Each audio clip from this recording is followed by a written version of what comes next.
కూటమి పాలనలో ప్రతి చోట విచ్చలవిడిగా అవినీతి జరుగుతోందన్నారు వైఎస్ఆర్సీపీ అధినేత వైఎస్ జగన్మోహన్ రెడ్డి.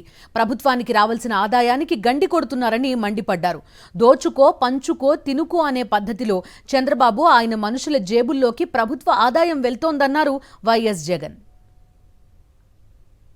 నిజంగా కూడా మనం ఎవరం కూడా ఈ స్థాయిలో ఒక మనిషి అబద్ధాలు ఆడగలుగుతాడా, ఈ స్థాయిలో ఒక మనిషి మోసం చేయగలుగుతాడా అని ఎప్పుడు కూడా బహుశా ఊహకు కూడా అందవు. ఎందుకంటే మామూలుగా ఇట్లాంటి అబద్ధాలు, ఇట్లాంటి మోసాలు ఎవరైనా చేస్తే 420 అని చెప్పి కేసు పెట్టి జైల్లో పెడతారు. కానీ ఒక్క చంద్రబాబు నాయుడు గారు ఆయన కూటమిలో మాత్రమే అలా కేసులు పెట్టించుకోకుండా బయట ఉండగలుగుతారు. మన కళ్ళ ఎదుటే కనిపిస్తూ ఉన్న వాస్తవమైన స్వరూపం ఈరోజు రాష్ట్రంలో ఇది. ప్రతి చోట విపరీతమైన కరప్షన్, విచ్చలవిడి కరప్షన్ జరుగుతూ ఉంది. ఏ స్థాయిలో కరప్షన్ జరుగుతూ ఉంది అని అంటే అసలు రాజ్యం ఉంది, అసలు ఎవరైనా పాలకులు ఉన్నారా అని మనకే అర్థం కాని పరిస్థితిలో అసలు ఎవరు పాలన సాగుతూ ఉంది.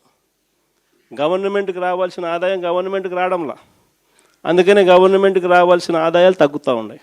ఆదాయం అంతా ఎవరు జోబులు లేకపోతూ ఉంది అని అంటే పక్కన చంద్రబాబు నాయుడు దగ్గర నుంచి మొదలెడితే ఆయనకింత, నీకింత, నాకింత, నాకింత, నాకింత, నాకింత అని కింద వరకు దోచుకో, పంచుకో, తినుకో. ఇది ఈరోజు రాష్ట్రంలో జరుగుతూ ఉన్న పరిస్థితులు.